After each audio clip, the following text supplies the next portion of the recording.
17th day of December 2018, allegedly, according to that thing we call a calendar. And this indeed is the Ocelli Effect, broadcast live from the facilities of Ocelli.com, but also heard on a variety of other networks. We do appreciate you for tuning in on this particular Moon Day, Monday as it might be, and it is going to be an interesting week, although some plans are not quite set in stone. However, we are continuing the series tonight with Jordan Maxwell.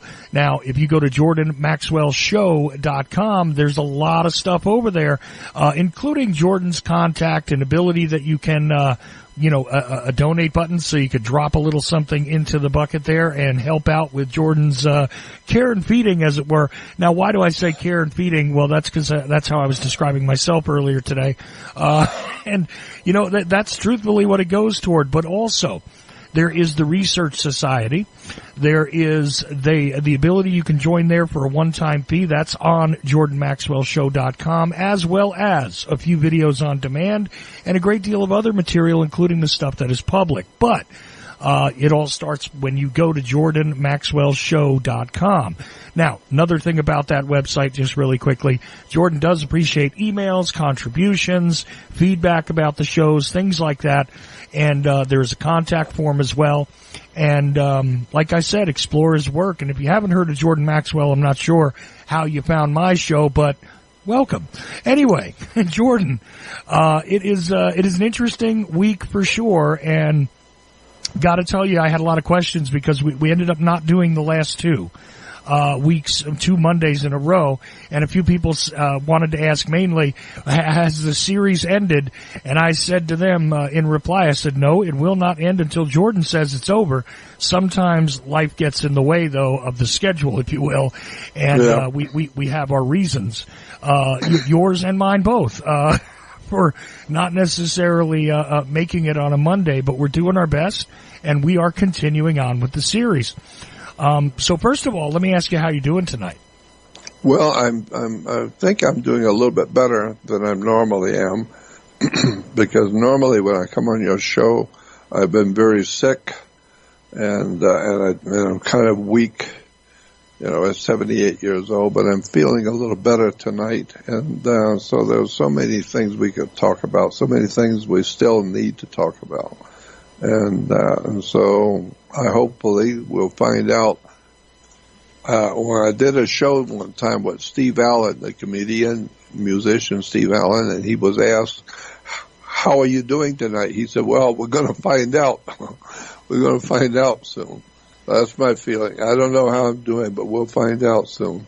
Before we get into the topic at hand, Steve Allen is one of the most interesting figures in media history.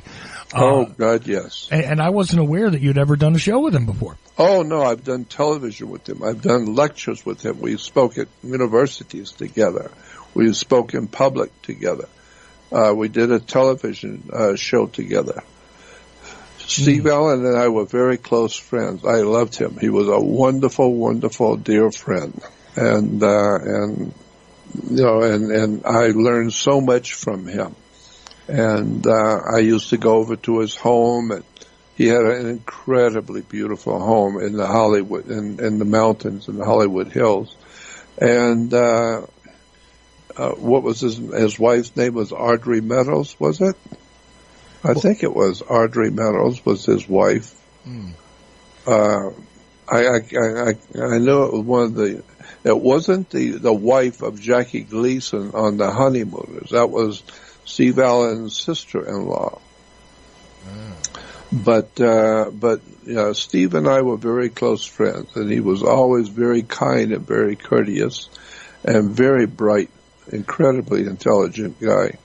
And so, yes, I had friends that mutual friends, believe it or not, because of the JFK assassination research stuff.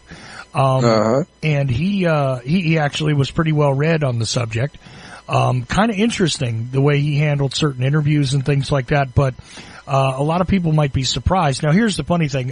Younger people have no idea probably who Steve Allen is. You need to go back in media archives and take a look at who actually innovated the nighttime talk show structure and things like that. Wasn't Johnny Carson that came up with that to begin with, I promise you. No. And here's another thing about the very Steve. first show on NBC called Tonight Show, on the Tonight Show, was Steve Allen. And Steve Allen was a major comedian, musician, movie star, and he came up with the idea for the Tonight Show on NBC. Right. And so everybody used to come on the Tonight Show from, Johnny Carson and some of those guys, what was his name? The guy with the motorcycles. What was his name? The last one, the big one. Are you talking about James Dean? Yeah, what was his name? James Dean or Evel Knievel or? No, I'm talking about the host of the Tonight Show. Oh, you mean Jay Leno? I'm sorry. Jay Leno. Yeah. Jay Leno. But unfortunately, none of the host of the Tonight Show ever thought to thank Steve Allen for coming up with the idea and producing the first Tonight Show. Nobody ever mentioned him. And he was such an incredibly important man in Hollywood. And everybody knew it. Everybody knew that he was the man. He was the top comedian. He was a funny, incredibly interesting guy who wrote nothing but music. He wrote all kinds of musical pieces for movies and television.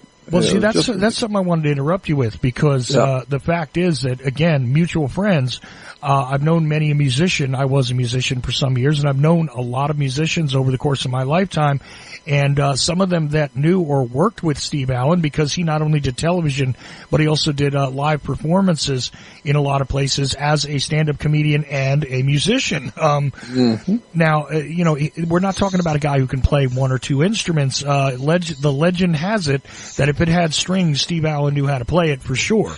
And many other instruments that don't involve strings, Steve Allen also knew how to play. Now, not only that, but he was well read in an academic sense. He was well read in a sort of subversive literature sense. He was one of those guys who read everything, it seemed like, and really quickly and absorbed and retained things extremely well. He was extraordinarily good at that. Yeah, reading all kinds of interesting stuff. And talking about any subject, you bring up any subject with Steve, and he was very knowledgeable. Yeah, that's the fascinating thing. That's why I said he was a Renaissance man because intellectually, probably I don't know if anybody ever actually measured his intellect, but it was immense given the amount of just aptitude it would require to learn all those instruments. And he didn't just barely play a stringed instrument. He played everything from a violin to a guitar, quite expertly. But in addition to that, he was well read, again, academic papers, no problem, books, tons and tons and tons of books that he had read. Pretty much, people would have conversations with him and ask him if he had read a book, and generally he had. And if he hadn't, but the next time he saw him, he would have read it. It was interesting, and that was even if it was a day later, because he read very quickly. He was one of these guys who could actually truly speed read also, but retaining the knowledge. Fascinating guy. I didn't know you knew him, though. Oh, no, I knew him well, and he and I did radio.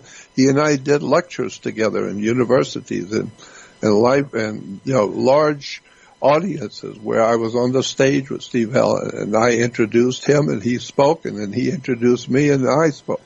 Wow. And he was so very, very much a gentleman, very, very nice, very thoughtful. If there's any film of that, I'll tell you, if there's any film of that, I think that would be priceless. Yeah, it was a priceless situation. I was on the stage with Steve Allen and the university, and to show you what kind of a gentleman he was, he realized that I was under pressure, because he knew that I respected him so highly, and that I didn't feel that I was worthy to even be on the stage with a man of that caliber. And so he said to the audience when he introduced me, he said, "Jordan and I have different opinions about some things. There are some things many things we do agree upon, but there are some things that I maybe have a different opinion on than Jordan. But that doesn't mean I'm right. just because I have a different opinion. I may be wrong. Maybe he's right. Maybe I need to hear what he has to say. And I thought that was so very kind of him to say things like that to the audience in relation to me speaking with him, because he knew that I was really nervous, because being before a large audience and then having somebody like Steve Allen lecture the audience on some subject in theology or religion or whatever, and then I was to give my viewpoint with him. And he knew that I was very nervous, and so I thought that was very kind of him to say things like that. He said, just because Jordan may have a different opinion, it doesn't mean I'm right. It just means it's a different opinion. Maybe I need to know what he knows. Right. And his skill as an interviewer, this is the last thing I'll say about I don't want to make the show about Steve Allen for sure, but the thing is that I need to mention this. If you want to see a big difference, because you mentioned, Johnny Carson and these other guys who came after him and really benefited from his setting the standard when it comes to nighttime television and doing an interview program the way he did it. The fact is, you want to see a serious contrast, you can find tapes. Just listen to the audio, because not all of the videos survived, or not all of the video has been released related to Jim Garrison being interviewed by Steve Allen. That's right. And also the Johnny Carson video of Guess Who? Him interviewing the same guy. Take a listen to those two interviews, and you can see that Johnny Carson, he can read a script, and certainly he was a performer of sorts, but he did not have the dexterity or the intellect to keep up with somebody like Jim. That's right. And Steve Allen did. Now, Steve also gave a much fairer presentation to Jim, and for Jim, and allowed Jim to speak. And Jim Garrison, of course, is a controversial figure in the JFK assassination.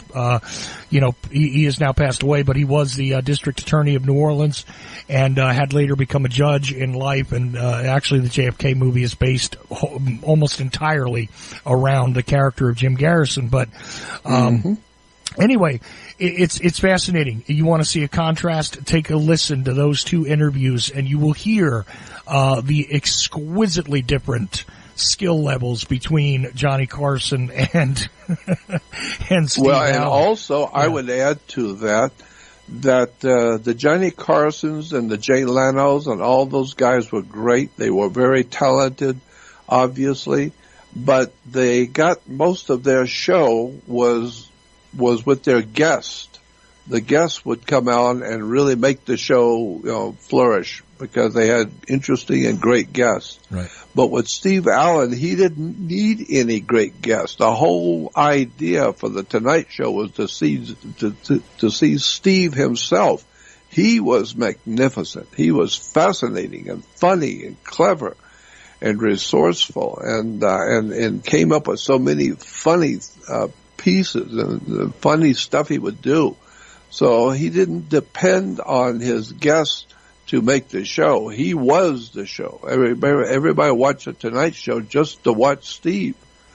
I mean, that was what I remember, is that he was always the center of attention on the Tonight Show. He didn't have to have guests.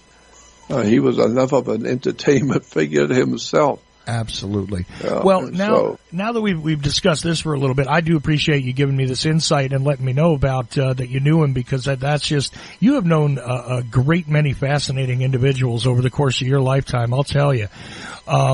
You've learned many a great I deal. haven't told you about. Yeah, that's the thing. You haven't really sat and talked to me about them. Even when we've talked off air, you don't go, well, I knew this guy and this guy. You don't drop names. It just so happens that a name comes up, and all of a sudden, it's like, oh yeah, I knew him. It's really fascinating.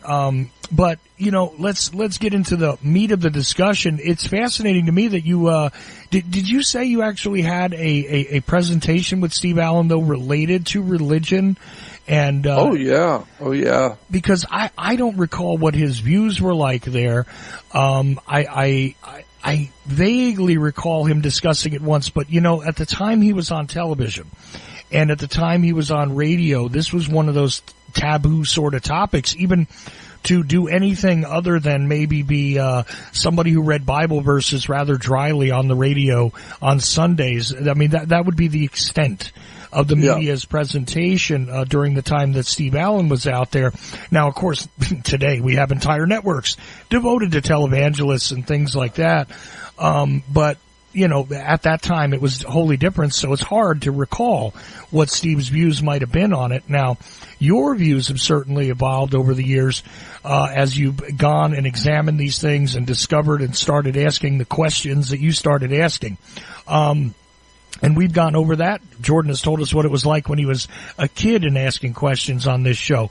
So here's the thing, guys. If you're in the live chat room at Ocelli.com, or if you're on Twitter, matter of fact, I'll even open up my email. So here we go. I have 3 screens open right now. You have 3 ways you can interact very easily. You can drop a question in the live chat room. You can email it to me, info@Ocelli.com, and I will read it immediately on the air as soon as I get a chance to enter it into the conversation. Or if you're on Twitter, I've also put a post on there, and people can tweet their questions at me in case you're on a cell phone somewhere, and that's the easiest way to do it. And you're listening, because I do know you guys are listening on the cell phone apps. You can do it that way. So I wanted to let everybody know that that's how they can do this when we are live.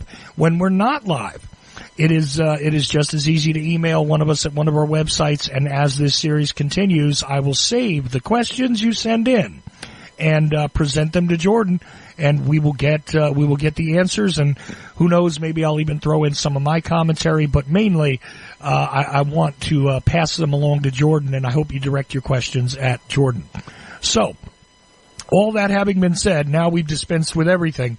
Jordan, where is it we should go? We have gone through the Old Testament, the New Testament. It occurs to me that maybe we should talk about Christmas.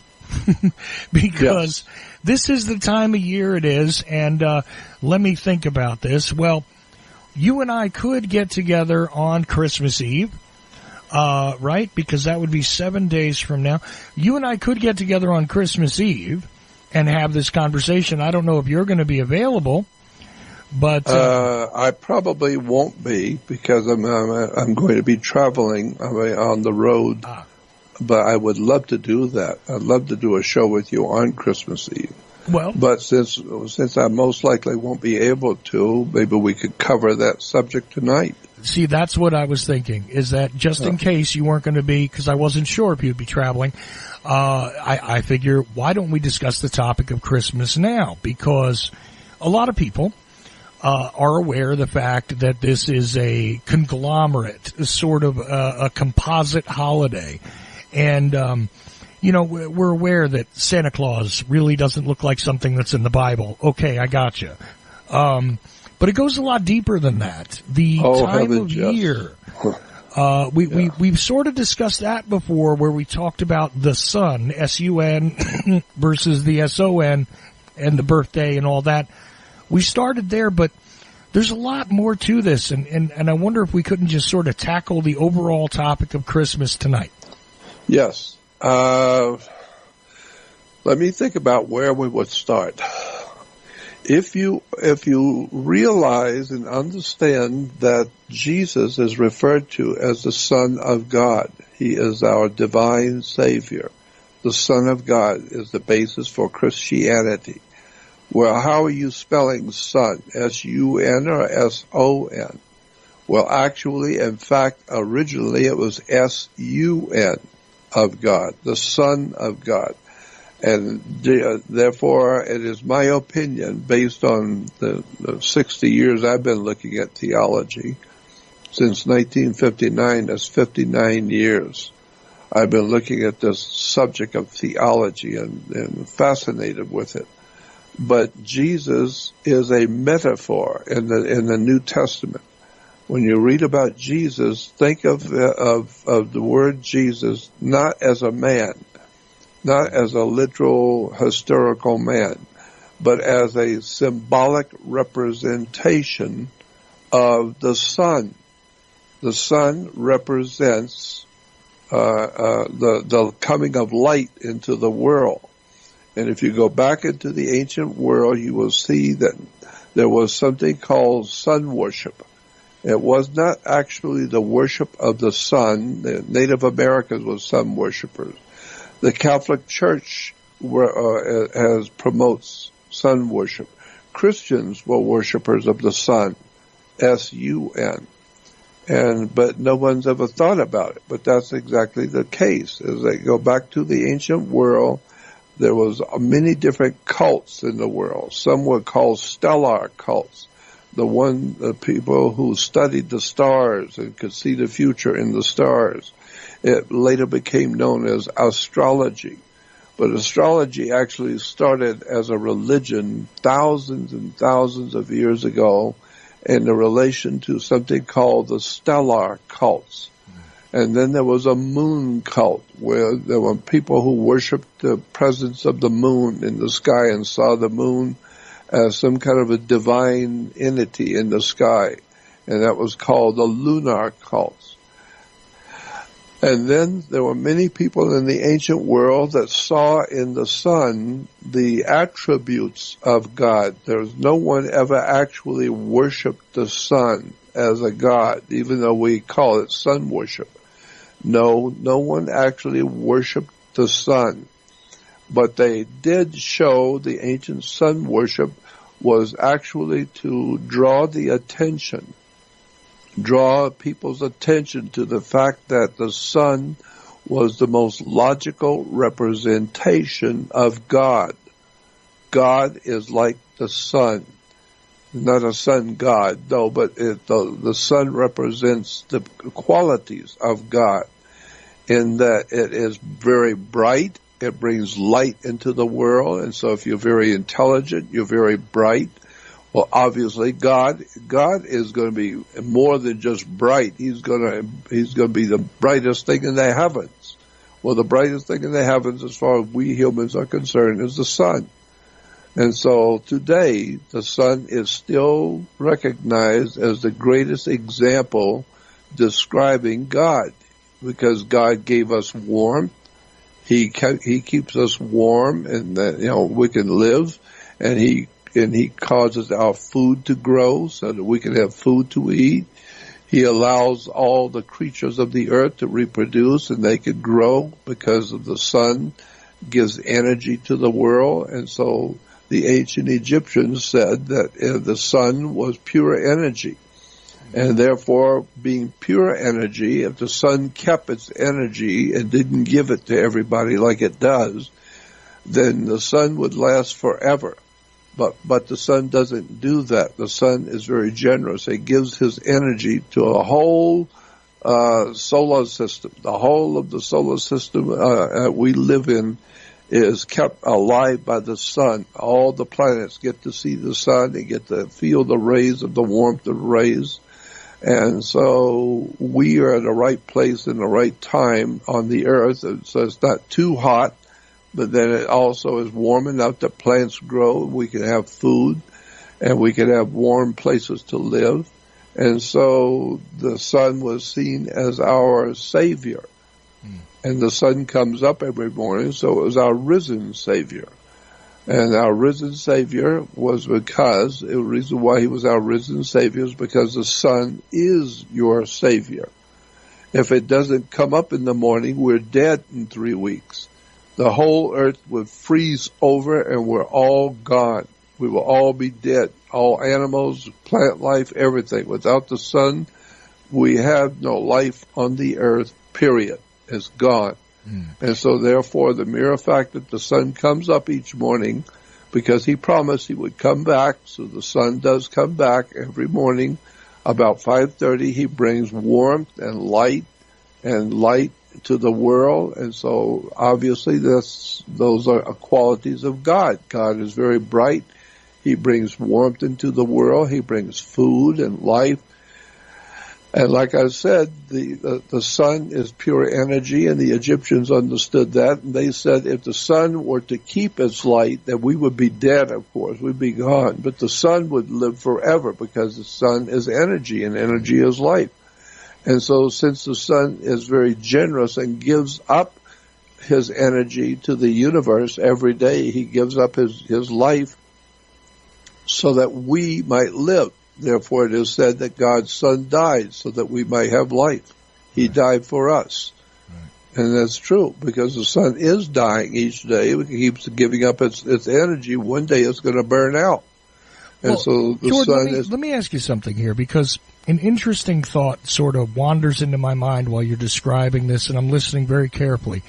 And that is, I remember reading stories about Native Americans. Now, bear with me a moment. Native Americans, and they saw, the white man or the Spanish man arrive on the shores here of this place that we call America today.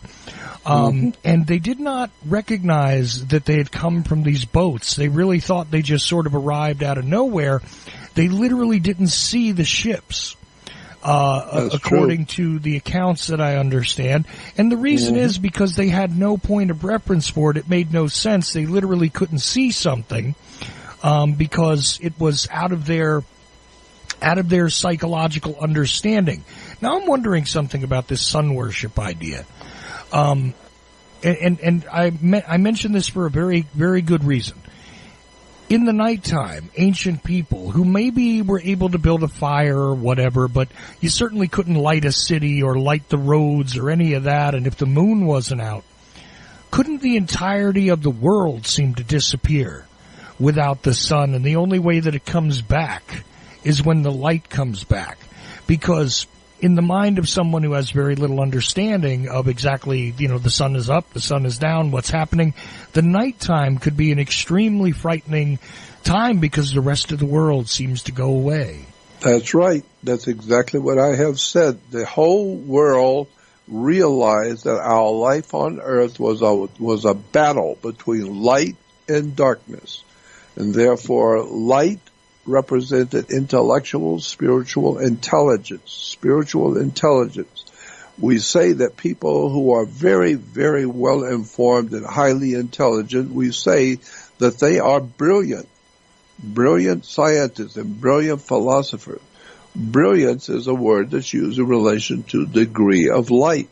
And so these people who are very filled with light, they, like the Bible says, they're filled with light, they are brilliant people. And so the sun is the most brilliant of all of us. It is the most brightest thing in the life of mankind.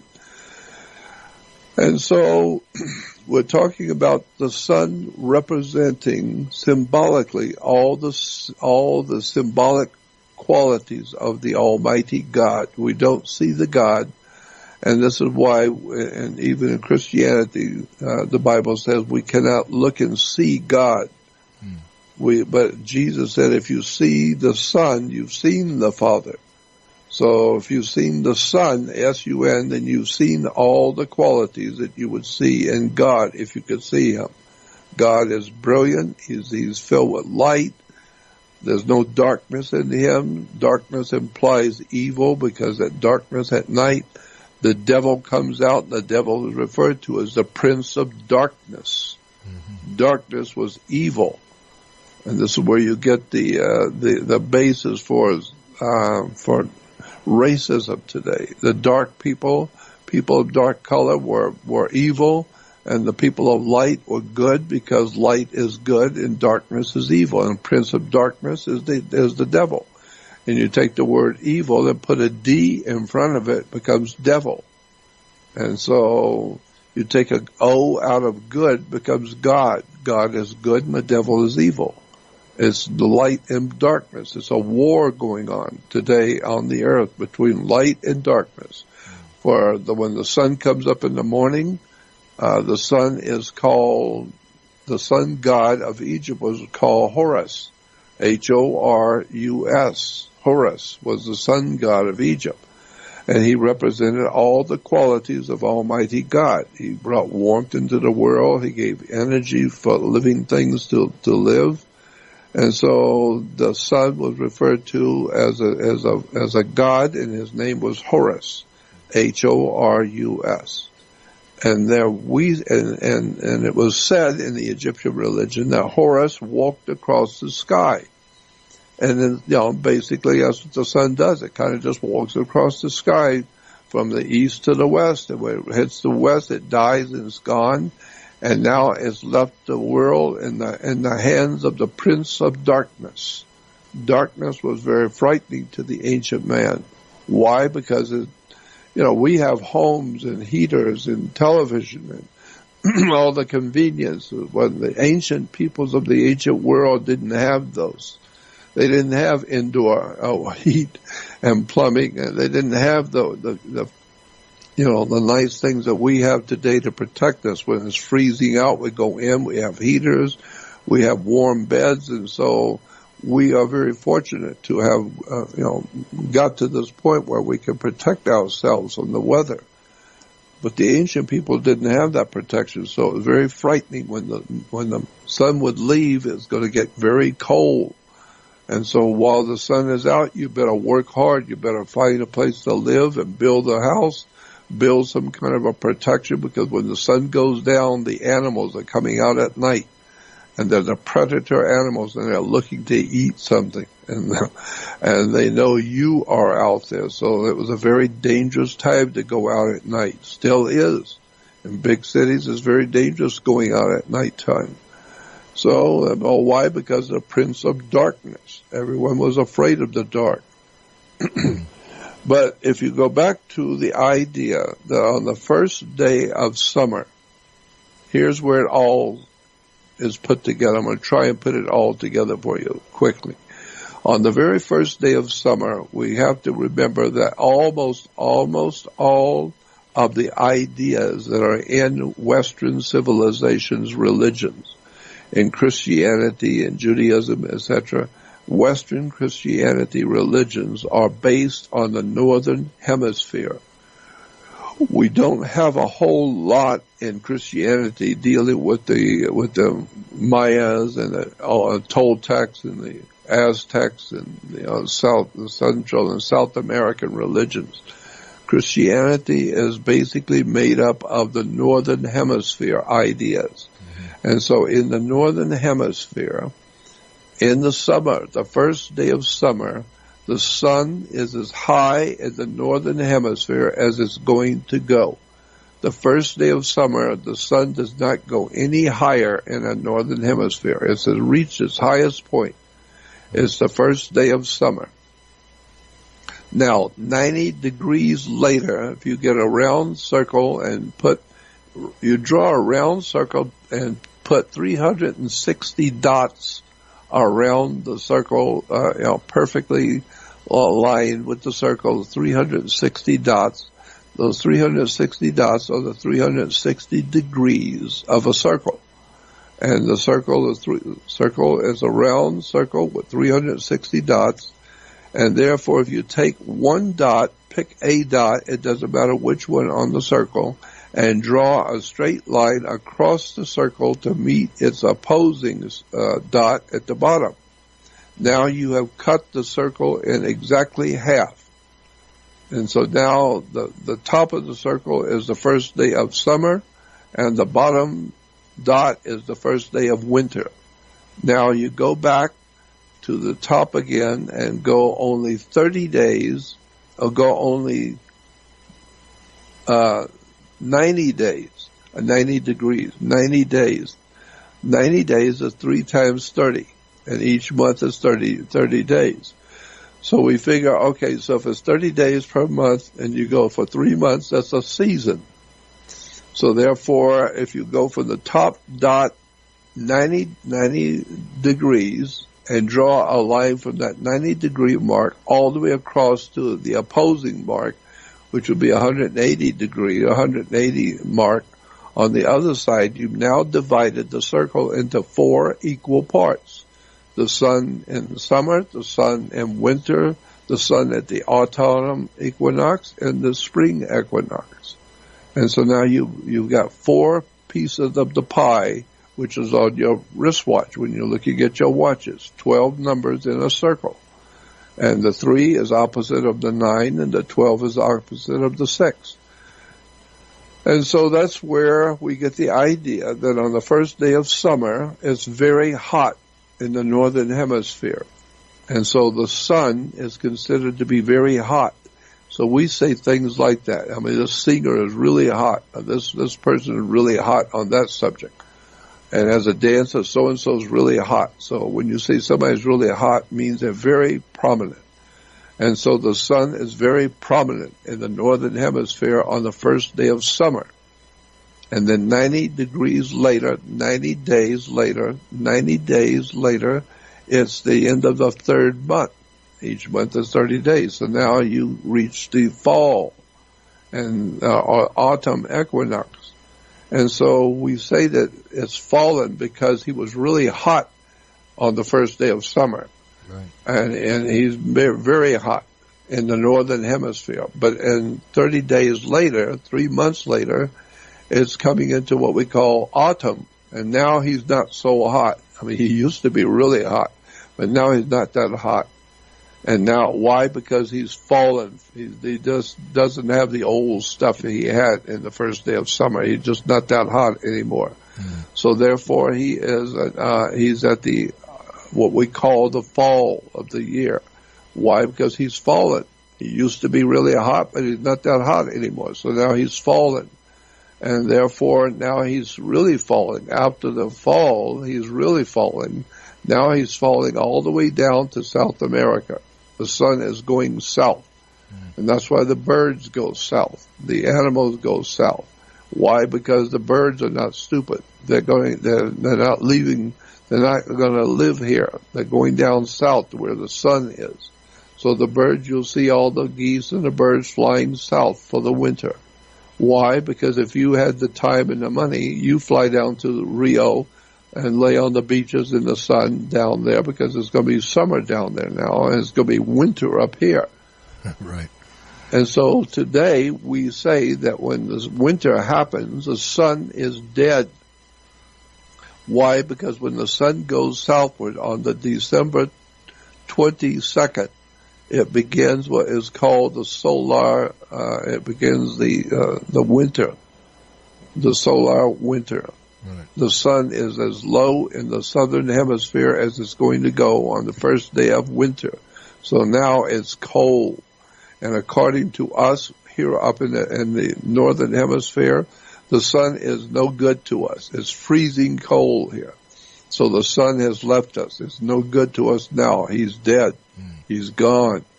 And so on December 22nd, 23rd, and 24th, those 3 days, the sun rises down in the southern hemisphere. It rises on the same exact degree for 3 days.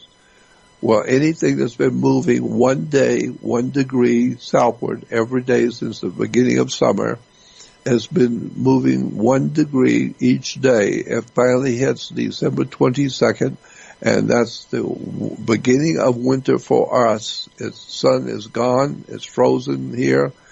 And so we find out that the sun rises on the same degree down south in Rio and in South America. It rises on the same degree for 3 days.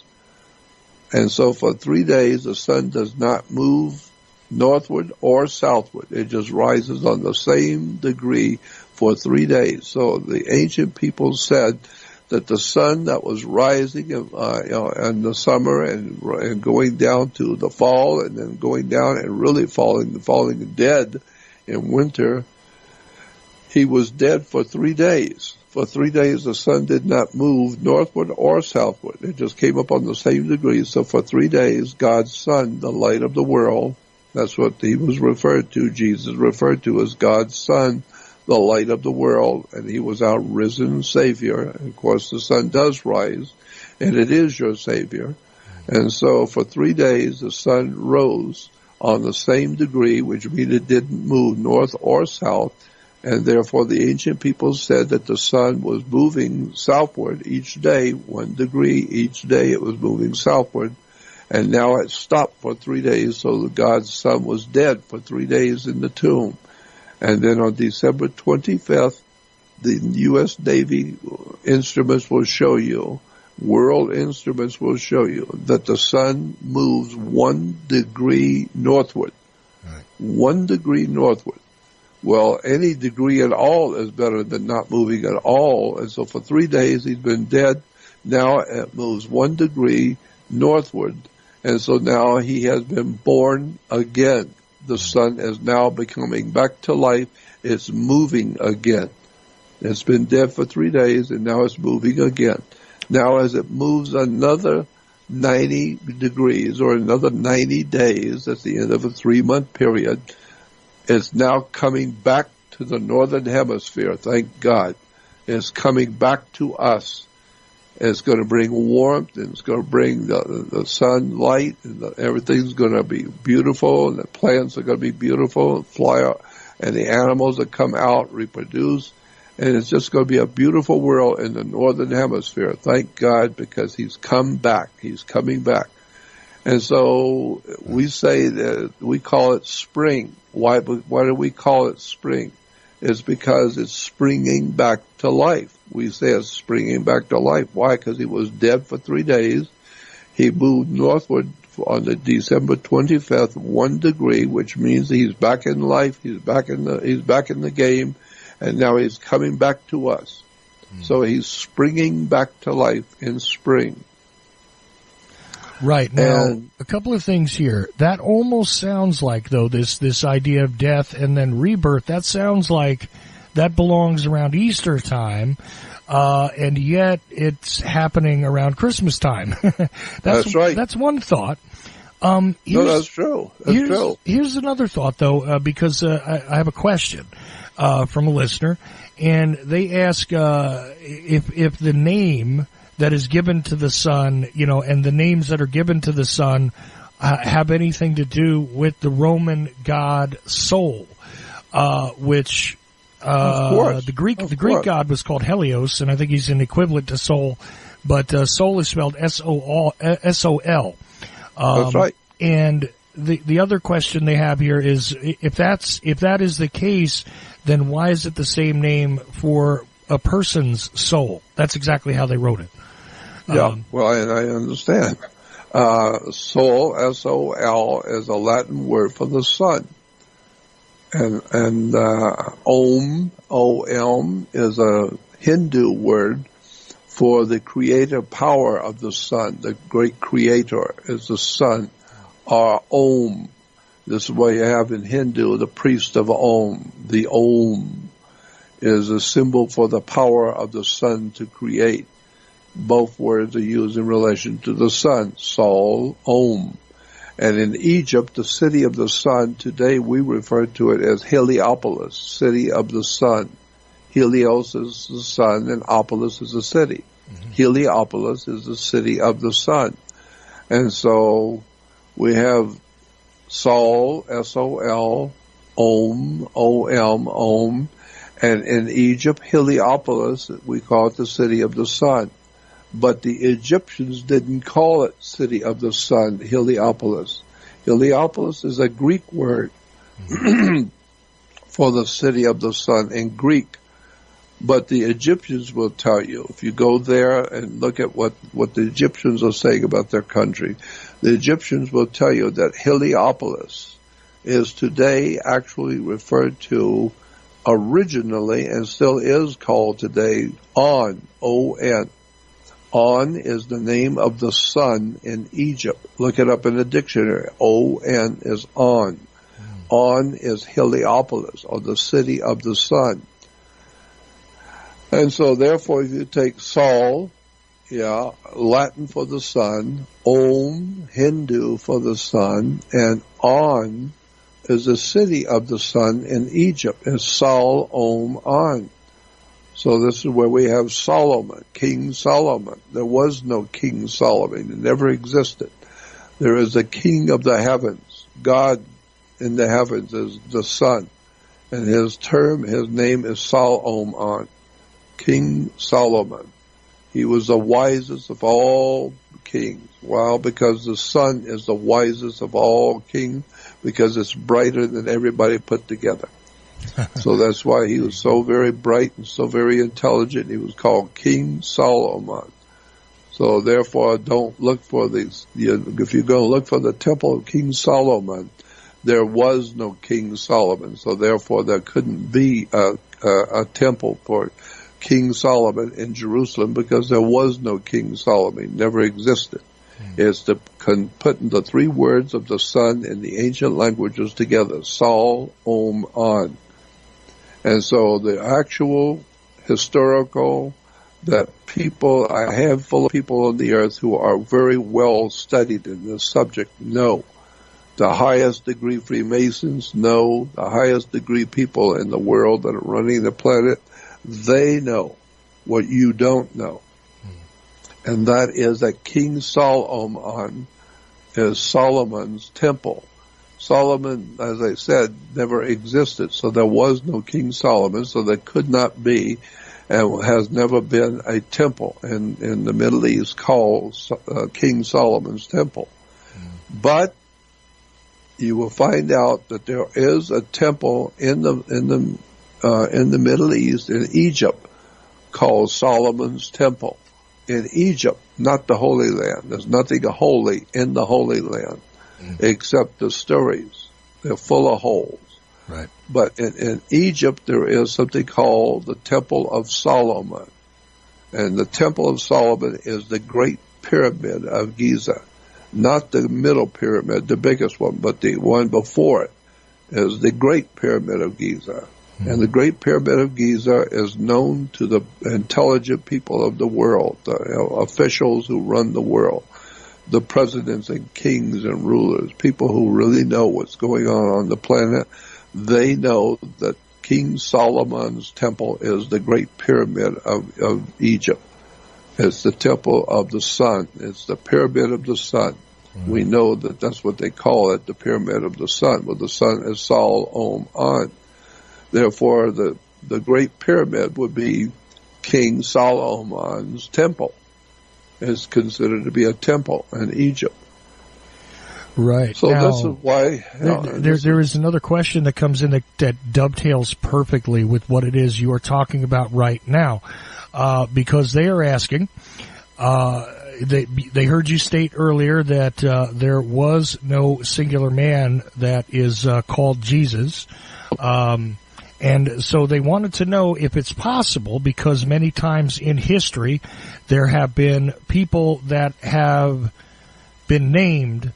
Let me read through this real quick. That have been named, but are really more than one person. Okay, I get what you're saying now.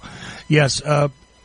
In other words, about Jesus, what they're asking, it's kind of an incoherent question. I'm sorry, anonymous emailer, but I know what you're asking. Is it possible, Jordan, that there is a Jesus composite where yes, there's many different people who did these things, and therefore they've been named Jesus?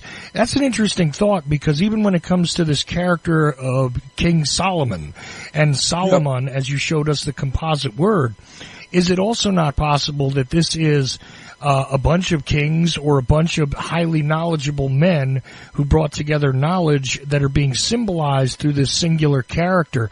I think that's what they're asking about Jesus, but I put the question to you about Solomon as well. Do you think that this is a possibility, that it also happens to go very well with the with the astrological with the reality, but please, go. You know where we're going with this, right? Of course. That the very man Jesus in the Bible, in the Greek scriptures, in the ancient Greek, the son was spelled I-E-S-O-U-S. But we know today that you can interchange I's and J's. J's and I's.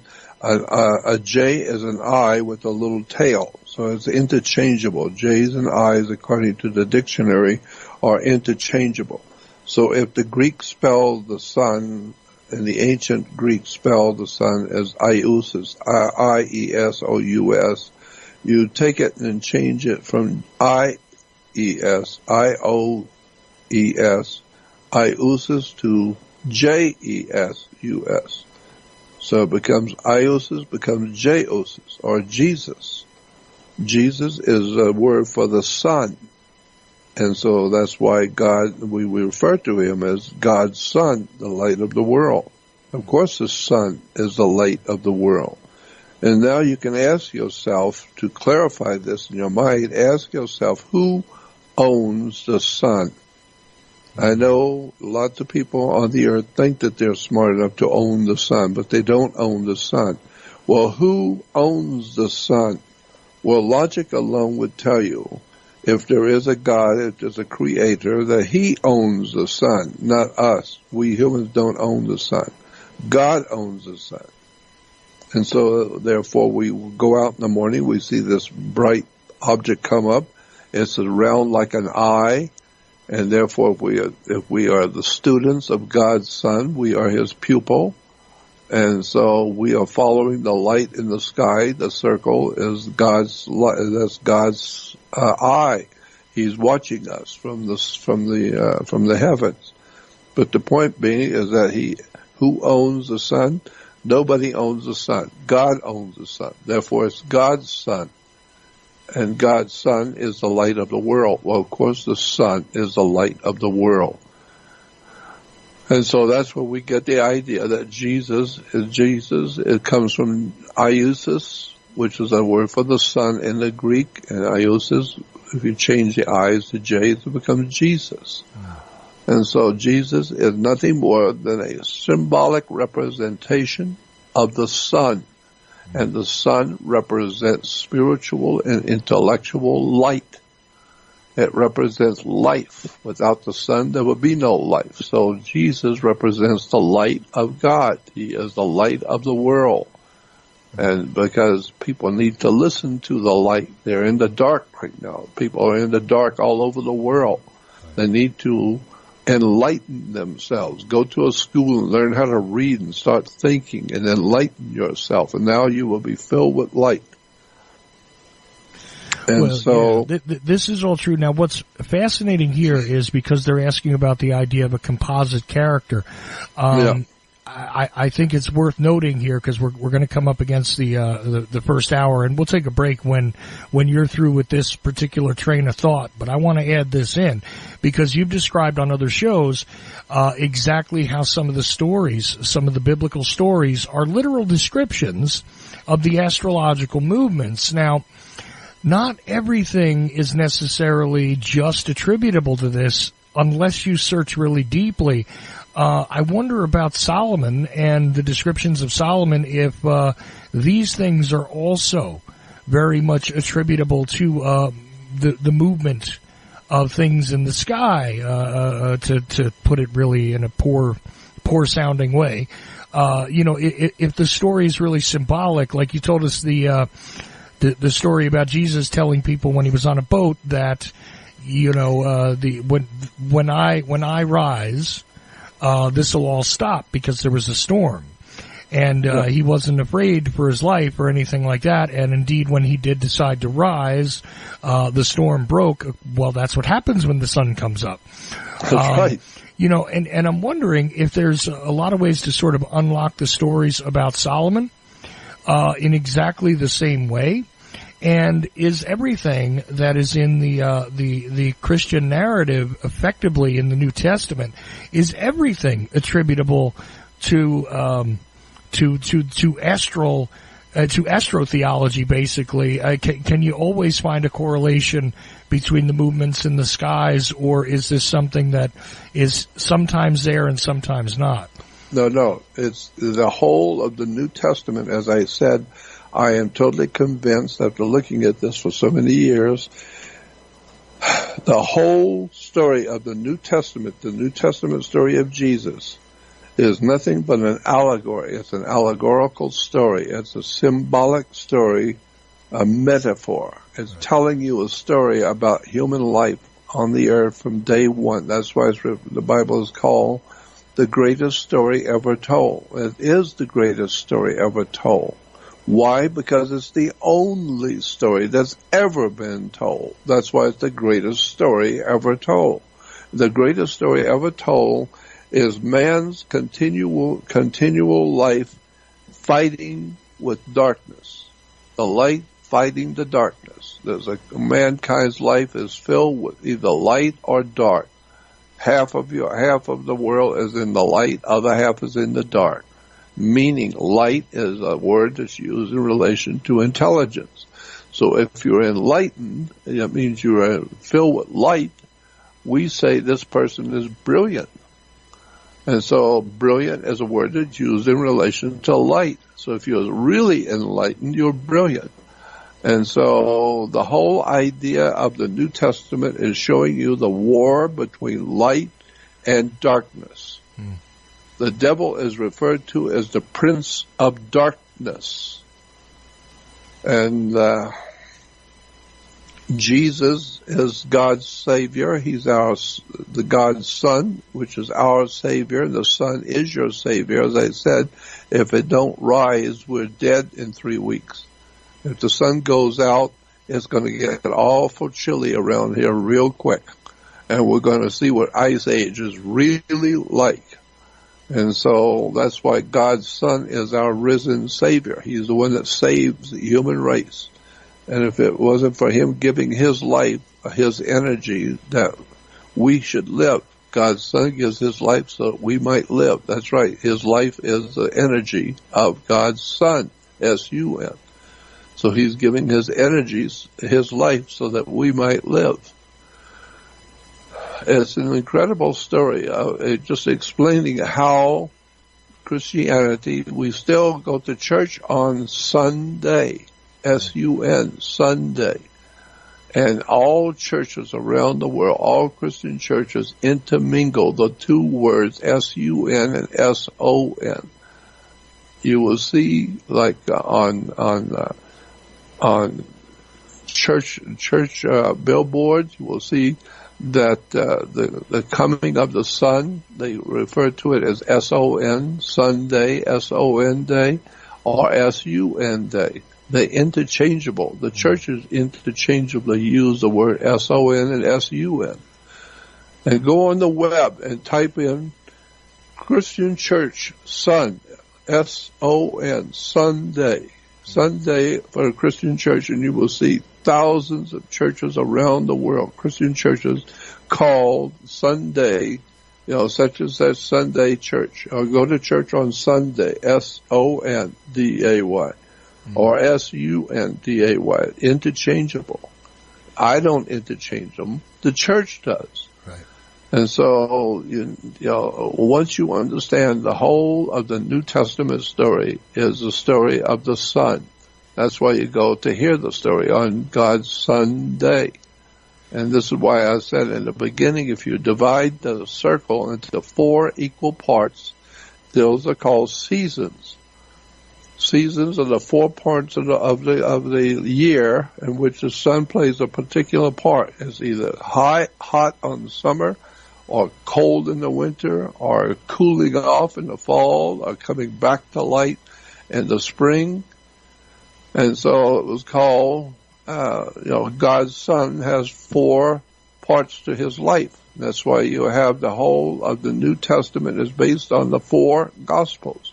Matthew, Mark, Luke, and John. Spring, summer, autumn, winter. The 4 seasons are the 4 Gospels. And there's so much more I could tell you, so much more that we need to talk about in relation to this. Well, absolutely. But what we're going to do is I want to note something really quickly. That first of all, when people say that someone is dumb, it's kind of interesting because dumb sort of sounds like dim, doesn't it? Exactly. We say that, dim. And you could be a dim-wit. That's and right. This literally means that your wit is not very bright, and therefore, it goes all the way around, not just just for the positive terms, but into the negative. And exactly I certainly want to discuss this some more, but I'd also like to get into how this correlates to the Saturnarian holiday. A lot of things seem to happen around this 25th of December. And, it's kind of strange. Meanwhile, if you take a look astrologically, it seems more likely that the Christ figure in the book was probably born on September 11th, or very close to it, right? That's right. That's exactly right. According to the ancient writings, Jesus was born on 9/11, and there's a lot of interesting documentation on that in relation to Jewish. It's according to Jewish philosophy and Jewish theology that Jesus or the Messiah will be born on 9/11. But then when you combine, reason why I said that this is a composite holiday, you combine the Saturnarian holiday, which had this giving of gifts, and also drunken parties of debauchery, which was a Roman thing. You combine that along with the idea that at one point there was this practice of sacrificing children, from what I understand, to a red-hot god, that you would place the child in the lap of the god. You heated the god up. Yep. And, that red hot god that you have to sit screaming children in the lap of sounds kind of like Santa Claus. Except right. The kids don't get burned to death. They just freak out, and maybe it's something deep in their own genetic memory that's telling them, hey, this is not a good scene. But there's a lot to this, Jordan, and I want to get into it even more now here at Ocelli.com. Of course, we do appreciate you no matter how you're catching this further on down the stream via your fondle slab of choice, your applicable application, etc., your podcatcher du jour. We are happy to be back in the Apple iTunes store after a 6-month fight. And, it's kind of funny because one of the reasons why I was actually kicked off of one of the other networks, recently, that was carrying the show, is live with me tonight, Jordan Maxwell. And Jordan didn't know that, by the way. I just spit that out right now because, honestly, I am encouraged by this. And, we'll have Jordan on as many times as he wants to come on the show. Regardless of who kicks me off, because you know what? The home base is Ocelli.com. This is where you go, and I don't care how many places ban me, change up what it is I do, disagree with what it is I have to say, disagree with my guests, get angry, call me a Satanist. I don't care. I know who I am. I know who you guys are that really listen to and support the show, and I know who Jordan Maxwell is, and I'm glad to have him along. Also, we're going to get deeper into the discussion on Christmas, give you a few things to consider, including, hey, the Saturnarian holiday. I mentioned that. Doesn't that sound familiar? Wait a minute. That might have something to do with the one of the cults of Saturn that became prominent in the Roman Empire, but this goes even deeper. Jordan, first of all, thanks for making my week last week, because you were on the list of the many things that apparently I had done wrong to get myself kicked out, or kicked off of a network, but I thought it was funny. I'm not dismayed. You got kicked I'm off not bothered. A network? Yeah. You got kicked off a network? I sure did. and the reason why is because of me? Partially, yes. Well, I'm telling you, that's no good deed goes unpunished. Never Anytime you want to talk to the world around you about the truth, I've told you over and over in this program, most people do not want to hear the truth. They're not interested to hear truth. They want to hear what they want to hear. They want to wear what they want to wear. They want to eat what they choose to eat. They don't want to eat something they don't want to eat. They don't want to wear clothes they don't like. They want to wear and eat and live the way they want to, not because of what, they don't care what the real truth is. And so most people don't care about the truth. They want to hear what they want to hear. They want to hear that the Lord loves them, and that when grandmother passed away, she went to heaven.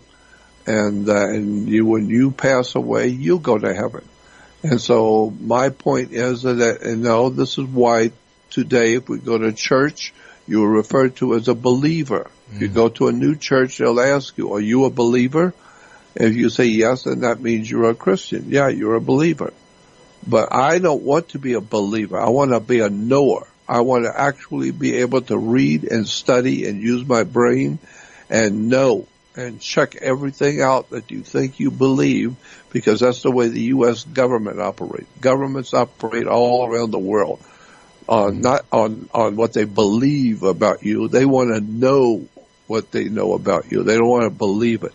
They want to know where you go when you eat, and where do you go when you buy, and where do you and what team are you on, and what political party do you belong to, and they're checking everything, because they don't want to believe you're okay. They want to damn well know. They want to know positively. So they want to know. They don't want to believe. Well, the same thing with me. I don't care to believe anything. I want to know where the beliefs come from, and who taught them to us, and where did they get these ideas. And now you can understand where we come with all these ideas. And at the founding of America, Christmas was not really allowed in America, in the colonies. Well, one second before you go there, I want people to remember this. When you take a look at the word belief or believe or believer, remember the one thing that is in absolutely a part of that word. And if you just separate the BE away and you separate the end, you find the word lie. I just want you to know that if you take a look at it very carefully, the word lie is contained in the word belief and believe. Okay. Yeah, you're right. So, it's just, it's right there in front of you. And, people believe, Jordan, that Christmas is one of these sacred ancient things that has been around forever. But it's interesting because you were just saying that in America initially, the founding fathers, those people that we venerate all the time and try to quote and misquote and misunderstand and argue about their intentions. It's kind of funny because they did not want Christmas to be here almost universally, although it was available to them to make it into a holiday, they call it. And I find that really interesting.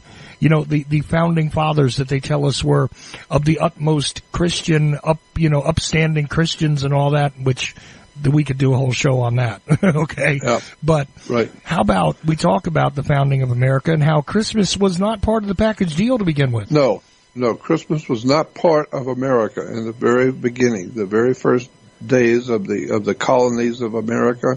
Christmas was not celebrated. Why? Because the founding fathers realized where it came from and what it was all about.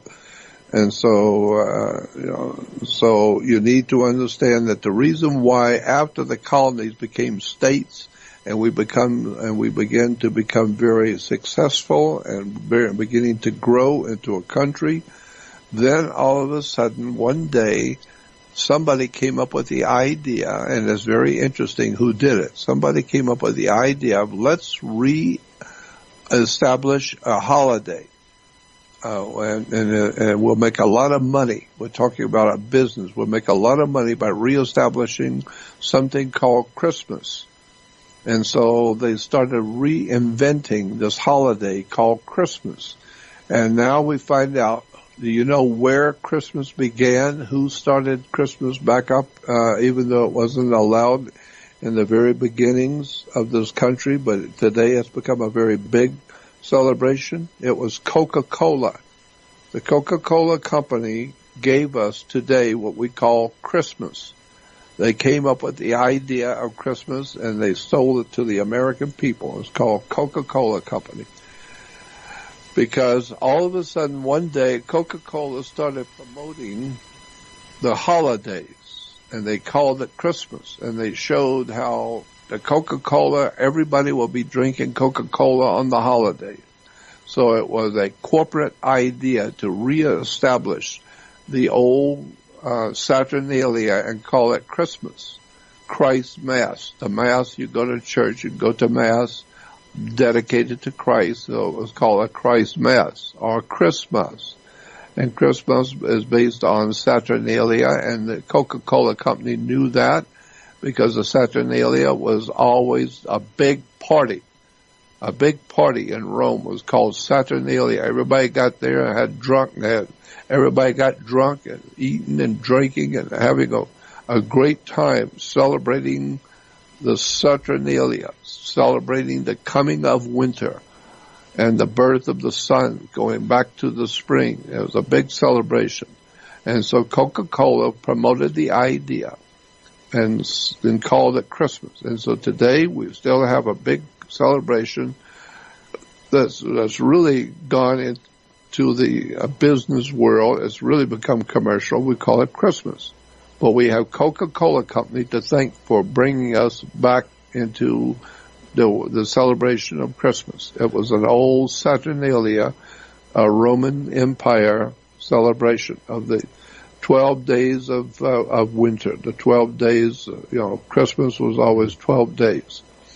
That's where your song comes from, first of all, on the first day of Christmas. Okay, everybody always asks, why is there 12 days of Christmas? This is why. Secondly, there's a lot of things about Saturnalia that people don't necessarily know. The Romans at one point didn't even want it, even though it was their holiday. Yeah. Why is that, Jordan? It's because the part of the Saturnalian holiday, Saturn is you can mix up the letters in Saturn, it becomes Satan, Saturn. And so, what was I going to tell you about why we have holidays? Where does that come from, that we have holidays? All over the world, peoples of all countries in the world have holidays. Usually there's 5 of them. Usually there are 5 major holidays in all countries of the world. And the reason why is because the way you look at your watch, as I said, if it's a round watch, you'll see 12 numbers in a round circle. And each one of those each one of those numbers represents a month. So there are 12 months of the year in a circle. And so the 12 months of the year, as I told you at the beginning, is draw a round circle and put 360 dots. And so 360 dots are 360 degrees of the sun moving across the sky each day. Each day is a degree, and it moves 1 degree each day southward. And so there are 360 degrees representing 360 days. And that's the way we keep track of business, and government keeps track of business on a 360-degree circle. But in fact, there are 365 days in the year. So what are you going to do with those other 5 days in the year? Because the government keeps track of taxes and money and politics and everything else on 360 days on the circle. Not 365. Well, yeah, but you got 365 days. What are you going to do with the other 5 days? Well, we'll just forget those. Just act like they don't exist. And so the best thing you do is just give people a holiday. Let them celebrate a holiday. Let them take a day off and give them 5 days off a year. And they're called holidays. And so we have 5 holidays, and each country has different holidays. And in America, we have Christian holidays, which is the birth of God's Son, Christmas, and then the Easter is the entering into the northern hemisphere, bringing the sun back. We call it Easter, and it's actually the celebration of the sun coming back to the northern hemisphere. We call it spring. And so we have 5 holidays. Holidays are trying to explain away the 5 days we don't use every year, because we only use 360 days, 360-degree circle. And so that's where we get the idea of holidays. And of course, then if you have the help of big corporations like Coca-Cola, they'll give you a new holiday. It's called Christmas. And everybody buys tons and tons of Coca-Cola on holidays like Christmas. Never realizing, no, Christmas is a old Saturnalian holiday in the ancient Rome where people got drunk and raped each other and fight, and kings were landowners, the big wealthy landowners would trade places with their slaves. The slaves became the landowners, and the landowners became the slaves. And the slaves could do to the landowners anything they wanted to do, because they were in the position of landowner. And that's the way the holiday worked. So whatever the landowners, when they were the wealthy landowners, they were slaves to their slaves. They had to take the position of a slave, and the slave could do to the landowner whatever he wanted, because that's the law. That was the religion of the Roman Empire, called the Saturnalia. People don't know that. That's basically what we have today, a bunch of drunken parties and people who think that they're important are not important, and the people who are nothing more than just the slaves act like they are in charge of everything. And so we call it Christmas, or Saturnalia, based on the planet Saturn. Saturn is today most important God in all the religions of the world. Judaism, Christianity, even though Christianity's main God is, of course, the Son, God's Son, the light of the world. He is our risen Savior. But Saturn plays a very big part in Christianity. But it's very big today in Judaism. Judaism is based on the worship of Saturn. Today, Judaism is referred to as a Saturnalian religion. Judaism is worship of the planet Saturn. And Saturn was called El. In the ancient Phoenician Canaanite system, the word for Saturn was El. And there's another ancient system in the ancient Middle East. Saturn was called El, was one word, one term. And today, of course, we know that El in the Bible is God to the Hebrews. Right. Well, look up the word El, and you will see El was the planet Saturn. And so today the Jews are worshiping the planet Saturn.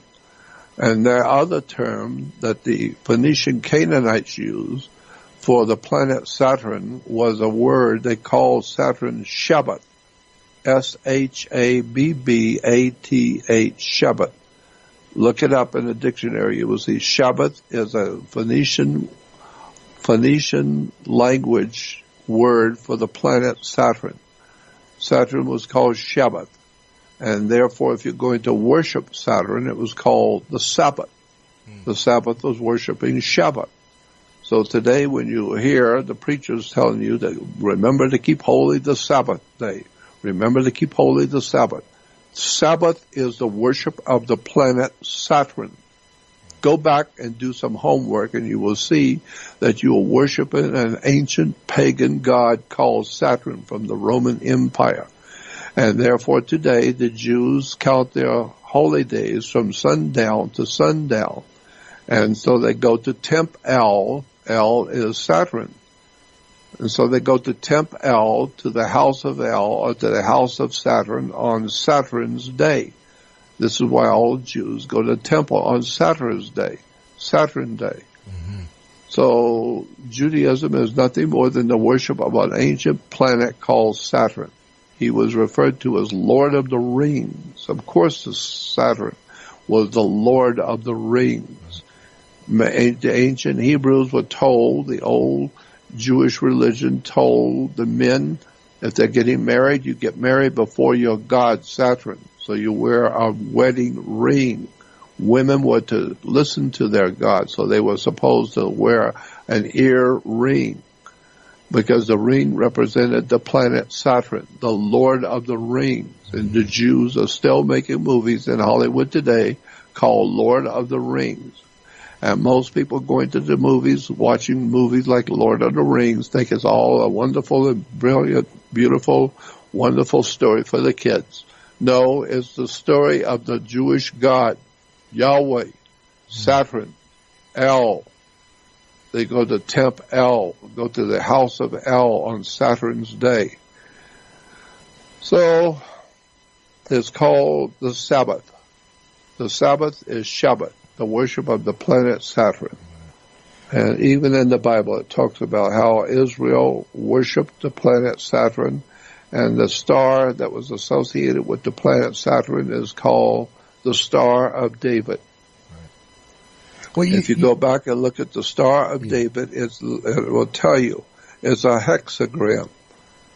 The Star of David is a hexagram. You draw a line. What the ancient Babylonians would do is draw a circle on the ground and draw a triangle inside the circle, and then turn it around and draw another triangle the opposite way, and becomes a six-pointed star within a circle. That's today called the Star of Saturn. Look it up in the dictionary. A six-pointed star inside of a circle is a hexagram. It's called the hex. And this is why the Jews wear the hex around their neck. They wear the Star of David. They think it's the Star of David. No, it's not the Star of David. It's the Star of Saturn.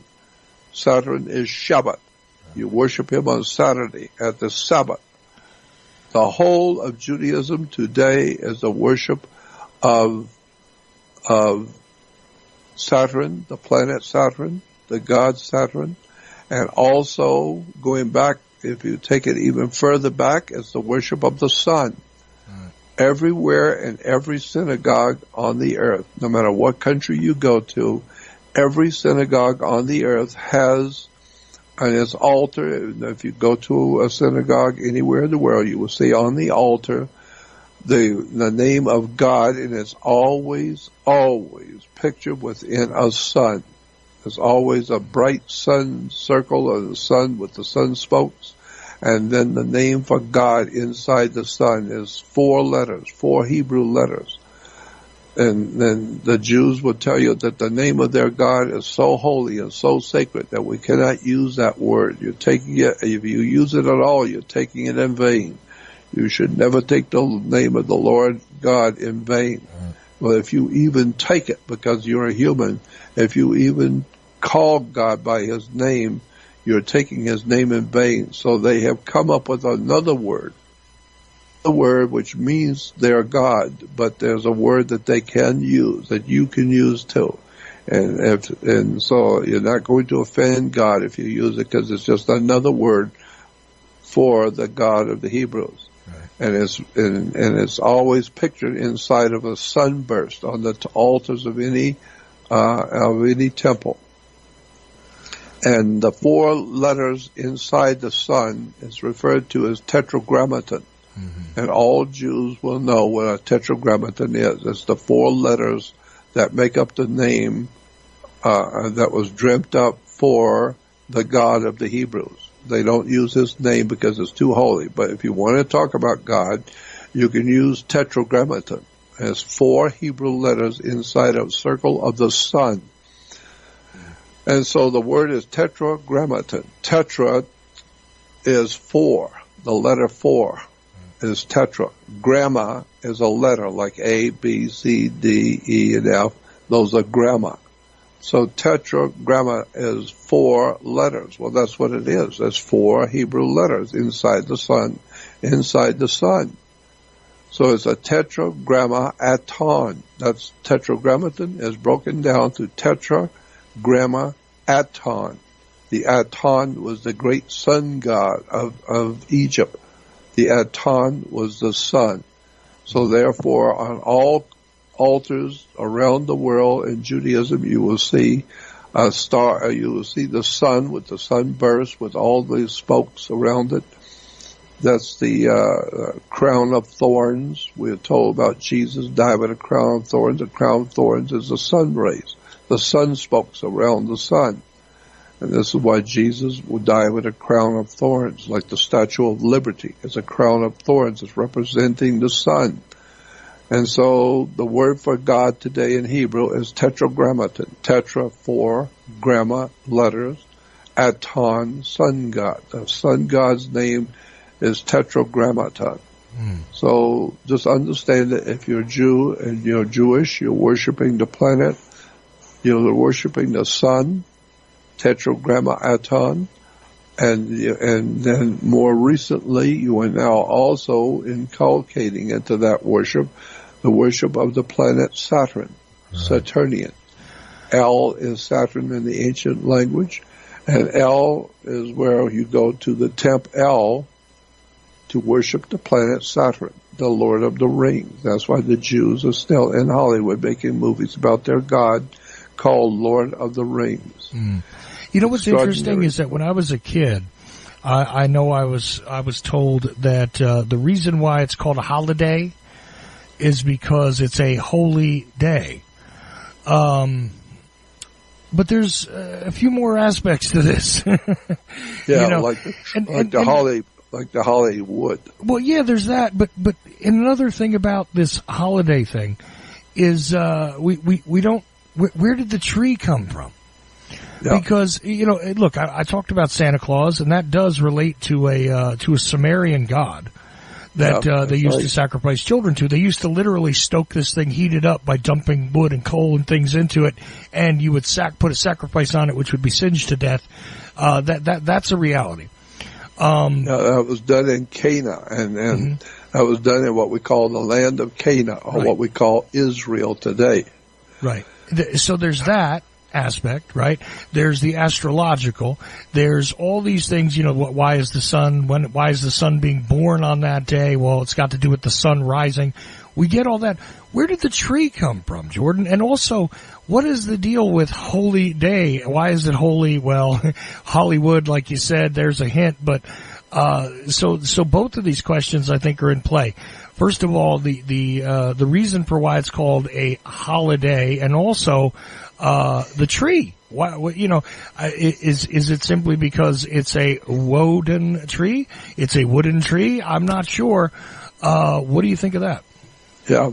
Well, the reason why you have a tree, because the tree was what is called an evergreen tree. The evergreen means it's green always. It's evergreen. It's always green. Even in the middle of winter, it's always green. Right. And so it's called the evergreen. Well, that was a symbol. And the symbol was that with Jesus, life is always, always protected. There will always be life on the earth because God's Son is the light of the world, and He is the one who's giving His life so that you might live. So therefore the tree became the symbol of everlasting life. Why? Because all the trees died during the winter. All trees died. The branches are shedding all their leaves, and it just looked dead, except the evergreen tree. It's all still got all of its green leaves. It's got everything. It's not being affected by the winter. So it became a symbol. That's why mistletoe is a symbol.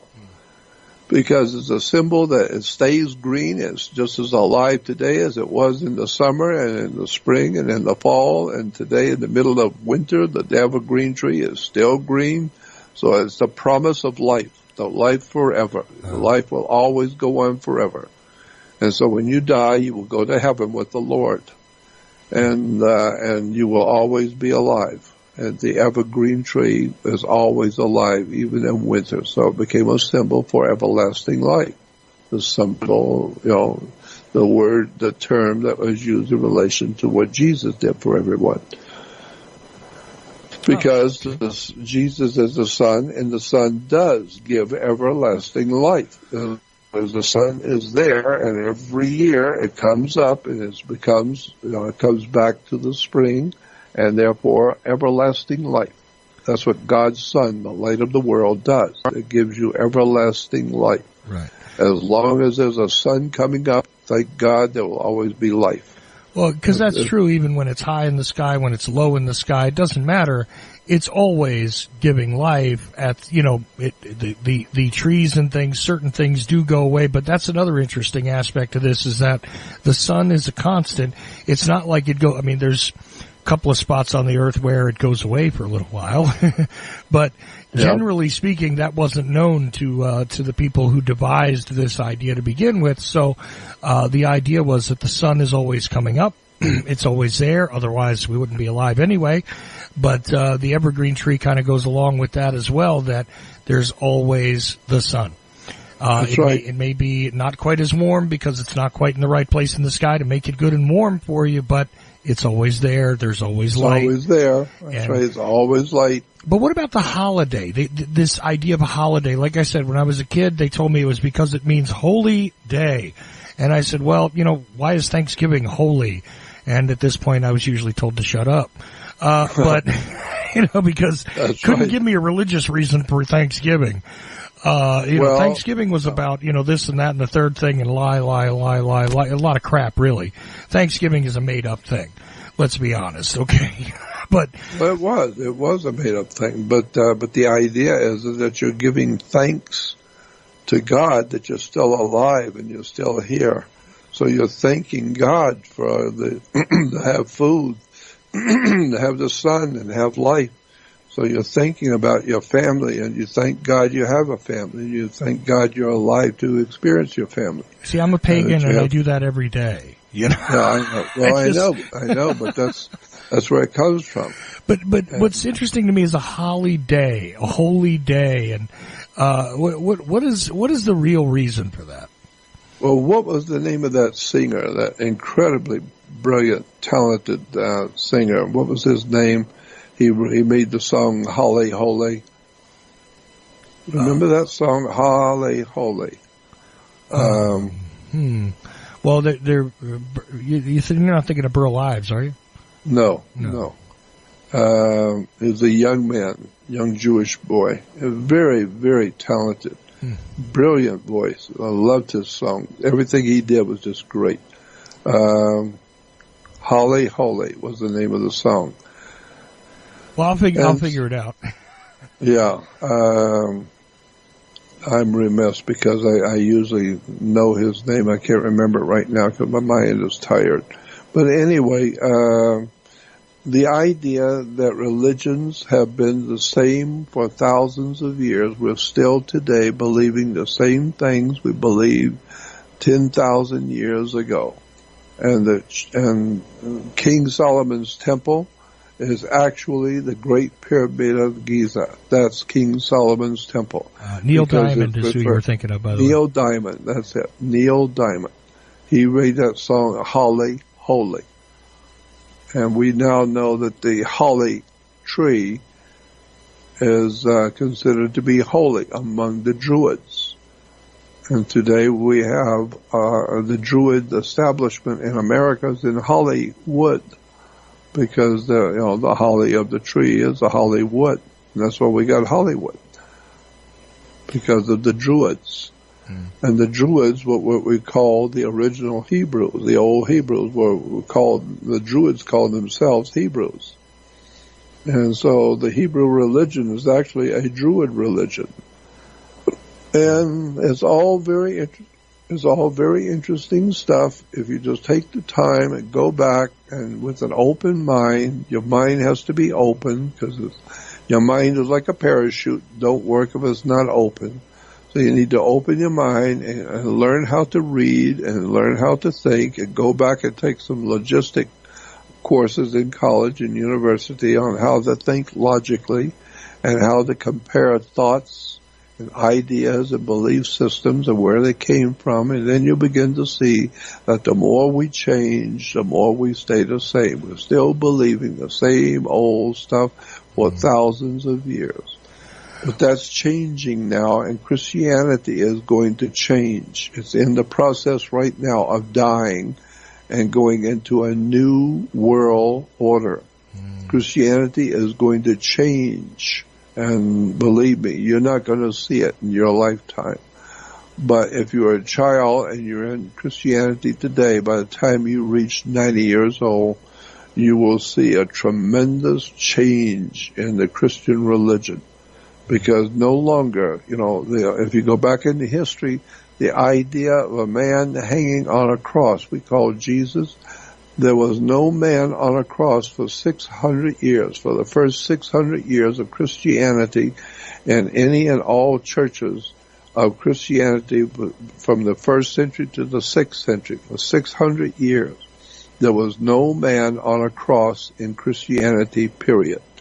That was developed, the idea of putting a man on a cross and representing Christianity, happened in the late 6th century. At the beginning of the 7th century is when the idea of putting a man on the cross. So that is interesting. I think that Christianity, when it was founded, had no man on a cross anywhere. That came 600 years later. Well, what's interesting about that is that if one does carefully read what happens here when it comes to the crucifixion. Mm-hmm. Pilate, what does he do? He turns them back over to the Pharisees. He turns them back over, says, you want me to let Barabbas go, or you want me to let him go? Let Barabbas go. We want him to be punished. Yes. He says, look, I turn him back over to you. Because I don't find any fault in him. Yeah, to use your laws on him. Now, if we take a look at an understanding of what the laws would have been, seems to me as though he should have been stoned to death, if anything, if he had committed a high crime, according to what I read, which is not crucifixion. And indeed, the Romans didn't use crucifixion in this way during the time period.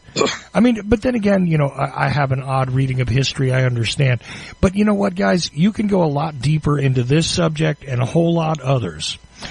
Religion is just one of the areas. We're talking about Christmas, we're talking about Christianity tonight, but we've covered Islam and Judaism and really the Western world of religions on this series. However, if you want to dig deeper, there is the Research Society, which you can easily get to over at JordanMaxwellShow.com. Now, you have to be a member to go into the Research Society, and you can join for a one-time fee over there to be able to go in and go much deeper into all these topics. Jordan is adding, or I should say Jordan's webmaster is adding tons of material all the time, and there is going to be a lot of updates there because there's a lot of material just waiting to be put onto the website. First of all. Second of all, over at JordanMaxwellShow.com, there's also these videos which you can get on demand. You still have 2 of them up there, right? That's right. There's still have the 2. Yep, there's still the 2 up there, and these are obviously videos directly from Jordan Maxwell himself, and you can get them for a lot cheaper than you would if you were going to purchase a DVD and have it mailed to you or something, or Blu-ray, whatever they're on now. I don't know. I wouldn't bother with any of that because you can directly have them by just paying a couple of bucks, and you have it yourself right there at your fingertips. So yeah, we're streaming the videos so people can go on my website, JordanMaxwellShow.com, and you will see in the top right-hand corner the 2 videos I have, and just click on them, and you can watch them right then and there. They're being streamed, and for a couple of dollars, you can watch both of them. Absolutely. And from what I remember, the 2 of the most important subject matters I deal with is the symbolism of the Illuminati and where this idea of the masters of this world come from, and who are these people, and what are their symbols, and what are they talking about. This is something I started talking about back in 1966. I started talking in lectures many, many years ago. I began talking about the Illuminati. And that I got from Myron Fagan's records, the Illuminati. And if you go on my website and join my website, you will see there's an audio-video area where you could go and listen to some of the old audios and videos. Mm-hmm. And one of those top first audios on my website is called Illuminati. And anyone who's never heard this particular lecture, it's about 2.5 hours long. It's the most startling thing you will ever hear in your life. I heard it back in 1966 and started talking about it in 1967, early 67. I started integrating the idea of Illuminati into my lectures. And I heard it in 1966, and so that 1966 recording of the Illuminati I have on my website. And you can go on my website, the Jordan Maxwell Show, and then join my research society, and then one of the first departments you will see is audio video. Go there, press audio video, and listen to the very first audio track, which is 2.5 hours long, and it's called Illuminati. And if that doesn't blow your mind, nothing's going to. Because I was so impressed with that lecture. My head was spinning when I had heard that back in 66. I could not believe the information in that lecture. It was so startling. Today, it is still just as incredible and startling as it was in 1967, some 40-some odd years ago. It was the most extraordinary thing I've ever heard in my life, and if you want a real eye-opening awakening to the world you live in, go on my Research Society and click on the audio video, and the first one is called Illuminati by Myron Fagan. It's an extraordinary expose on the world you live in and how it really works. You'll never see the world the same again. Once you've heard that lecture and you listen to it 2 or 3 times, you will continue to pick up stuff you didn't hear the first 2.5 hours. The more you hear it, the more you will learn, and the more it will sink into you, and you will begin to see the world the way it really actually exists, and it's going to blow your mind. I'm telling you, it's the most extraordinary story you've ever heard. And that's why I put it on my website. And it's amazing that you have an audio there from over 50 years ago. It's 52 years now. Since 1966, and just it could be more depending on what part of 1966 it was in. So over 52 years, possibly old that recording is. But there's a lot of stuff over at JordanMaxwellShow.com. Of course, you can make a donation. You can send Jordan an email. He does like to hear from you, and he certainly appreciates anything that goes to the care and feeding of the teacher who is Jordan Maxwell. Now, here's the key to it, though. You have to actually go to JordanMaxwellShow.com, because you got to put it all together, one word, JordanMaxwellShow.com, because that is the only website that is actually Jordan Maxwell's. And it is the only website that is run by and handled by Jordan and his webmaster. That's it. Anything else out there is not Jordan Maxwell's website. JordanMaxwellShow.com. Another thing really quickly, before we try to wrap up this sort of Christmas episode of the series, is you also told me that some stuff is now out on Gaia TV, and I haven't gotten a chance to take a look at it. Do you know exactly? Because I know they did a bit of taping and some work with you. Do you know what subjects they're covering? Well, first of all, if you go to Gaia, GAIA.com, Gaia, Gaia is Gaia.com. You will see that it's got like 8,000 videos and video presentations. It's an incredibly brilliant website. It's a massive website of all kinds of lectures and teachers and all kinds of subjects. And just type in Jordan Maxwell and it will take you to George Norrie, Coast to Coast radio talk show personality, George Norrie. Well, George Norrie does a series. Each month he does a series of lectures where he interviews people from all over the world. And he interviewed me for like an hour. So if you go on Gaia.com and go to Jordan Maxwell, you have to join Gaia. It will cost you a few pennies. It'll cost you a little something. But you join Gaia and then you get thousands and thousands of documentaries on occultism and religion, philosophies, all kinds of interesting stuff to listen to. And then type in my name with George Norrie and Jordan Maxwell, and then it will take you to the interview he did with me. And then there's other things that I've done. There are 2 other videos I've done for Gaia Company, just myself. So it's been an interesting life I have lived, and it has cost me dearly. And I think to myself many times, if I had known what my life was going to be like, I would never, ever have started doing what I was doing back in 1959. Some 60 years ago, I began studying the world of occultism, the world of hidden religious belief systems. and governmental systems and how the world really works. Banking systems, governmental, military, law, how the world law works. All of these strange and important subjects today, most people have no idea in the world about. But I have always loved researching and studying all the things that are secret.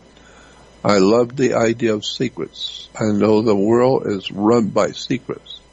Secret societies, secret laws, secret banking, everything is secret for the higher-ups, the guys who run the planet. They have secrets. They're not telling us how the world really works.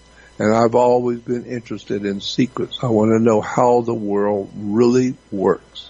Right. Not how you tell me it works. I want to know how it actually works. Couple of notes about the Gaia TV thing. If you're looking for it on there, it is, I'm going to give you a link to it, along with the podcast and all that. And, I'll try and drop it in the chat room while I'm on air here, but we're almost done. So maybe I'll just link it to the podcast. Beyond Belief is the name of George Norrie's show over there. But That's there's right. also a couple of brand new videos up on the Gaia TV thing, called The Secret Life of Symbols with Jordan Maxwell. So these are the videos that are over there at Gaia TV. But again, do you have a link to this at jordanmaxwellshow.com yet? Say that again. Do I have a link to what? Yeah. Do you have a link to the Gaia TV at No, your I website? don't. No, I don't. Okay. No. Well, I will make sure to put in the links for Jordan's website, the Research Society, and also for Gaia TV. But primarily start with jordanmaxwellshow.com. But if you're interested in Gaia TV, it is some amazing stuff. They call themselves Conscious Media. And they do have at least these 3 pieces with Jordan that are easily accessible. I guess there's some membership, but whatever it is, you got to sort it out with them. I'm just letting you know what's there. Yep. And but I obviously suggest go to jordanmaxwellshow.com first and check out Jordan's work. Like I said, you can email him, make a donation, go into the Research Society, check out the videos, all of that.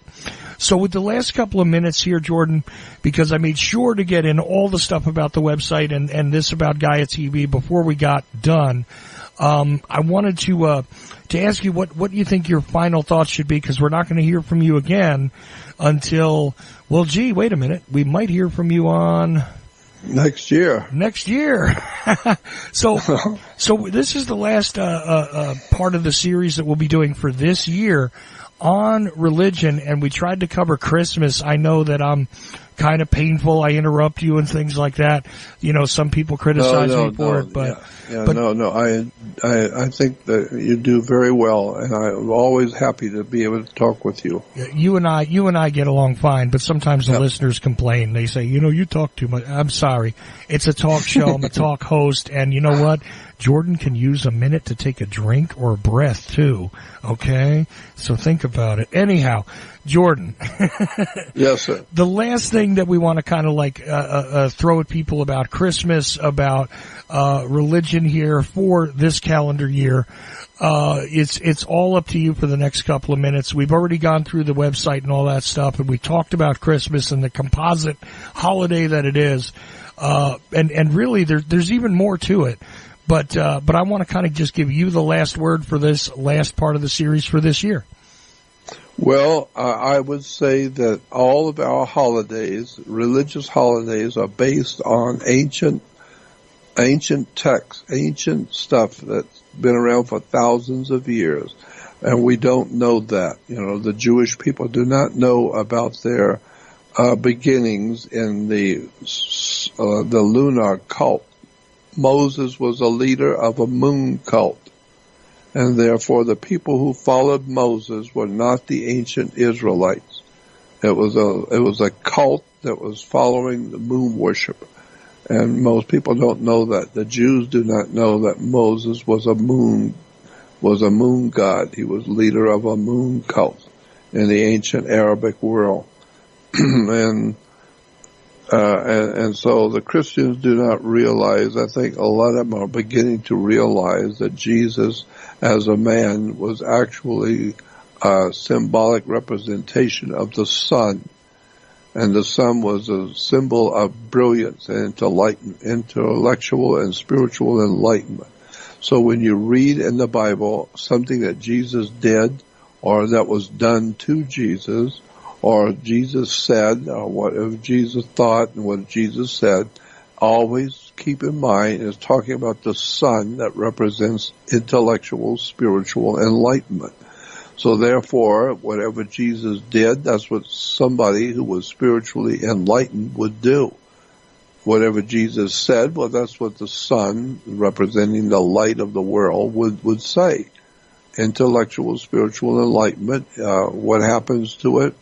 Well, we know what happens to intellectual, spiritual enlightenment. It gets nailed to a cross and dies and spit on and beaten by the kings of the world. The people of the world will beat you if you're trying to tell them the truth. They will actually call for your death. They will beat you and nail you to a cross. And so if you try and tell people the truth and try and help them to understand, they will turn against you.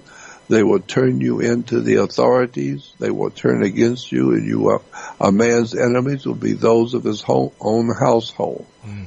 And Jesus said, you have eyes that do not see, and you listen with your ears, but you do not hear, and with your heart you do not get the sense of it. So just continue to badmouth and persecute people who are trying to educate you and trying to get you to wake up and do your own research and do your own thinking. And those people, just remember, they're going to be tortured. They're going to be nailed to a cross, so to speak. They're going to have to carry their own cross because Jesus said, what they have done to me, they will do to you. No one listened to me and no one's listening to you. So do the best you can to try to help your fellow man like Jesus did, and you'll end up nailed to a cross. You know, it reminds me most directly of Dr. Martin Luther King as well. Because he even stated that, listen, I'm probably not going to live through this. That's right. That's what he said. And he was right. He said, like everyone else, I would like to live, but I know my days are coming because the people don't want to hear what I have to say. And he knew he was going to be assassinated. He knew that. Oh, yes. And that's the interesting thing, is that a great many people who do stand up and attempt to teach and attempt to make a change and to enlighten you and to bring more light to the world. That's right. Quite often are attacked, defamed, destroyed by others, as opposed to just being really respected and truthfully heard as the teachers that they are. And there is a great deal of truth in that part of, some people think that when I do a presentation like this, I mean to say that there is no truth contained in the scriptures. Absolutely the opposite is true. There is absolutely a whole lot of truth in those scriptures. You just have to know how to read them. And that's exactly right. Jordan, I think that's another thing that we need to keep in mind, is that reading the holiday is something that we should do also. Reading all of the holidays, if you will, is something that we should do and consider what it is we are doing. And again, JordanMaxwellShow.com is Jordan's website. This has been another one in the series about religion with Jordan, and it will continue, by the way, until such time as Jordan decides he's done. And it's just that simple. I will let you know. There is at least a chance that I'll be available. And if I am, I'll let you know a day or so ahead of time if I'm going to be available for next week, because I'm not sure where my life is going to take me from one week to the next. So if I'm available, I'll let you know. Well, listen, we'll get to it as we get to it. I'm willing to deal with your schedule however it goes. Don't worry about it. And but I'm just letting the listener know that this series is not done. Okay, so that's all there is to, because I got a bunch of emails actually. Are you done doing the series with Jordan? I haven't heard about it in a while, and it's like, listen, it was 2 weeks that it didn't happen. It's okay. No, I'm still talking to Jordan. Jordan's okay as far as I know, and he's still coming on. So keep that in mind before you email me again asking me, is the series gone? If Jordan doesn't make it for the next 2 weeks again, that's a possibility, but as far as I know and as far as Jordan knows, we're not done. So this will we're continue. not done because there's so much more that I need to say, so much more I need to clarify. Exactly. But the bottom line I want people to understand is I have no problem believing in God. I have no problem with the idea of a great spiritual presence, something that we would call God, some sort of a spiritual presence of life in the universe. I don't have any problem with that at all. As far as I'm concerned, I know there's a God. I know there's a spiritual dynamic to the human life that we live. So don't say that I am against God. I'm not against God. I'm against the organized religions which have misled the people into believing things that they don't understand. And what I want to do is try and help people to get an education and go back to understanding where theology and religions and the idea of God actually comes from, and get rid of all the darkness. And then you're left with a new understanding. You'll be able to stand under the foundation you're building on to understand. And that's what I want to do. I want to be a teacher. I want to help people to learn where ideas have come from. So that's what I do, and I have to have help by people like you, Chuck. People like you are giving me an opportunity to speak and to share with the world something that's taken me 60 years of my life studying to be able to give to the world off the top of my head. And it's an extraordinary experience being able to talk freely about the subjects that I'm very interested in. I want to thank you for doing that. Now, listen, you don't have to thank me. I thank you for presenting this information, for giving myself and anybody who dares or cares to listen, the ability to unpack these things and to actually take another look at something that they might have just accepted in the past. And this is always a learning process. Every day that you're alive, every moment, in fact, you have the opportunity to learn something else.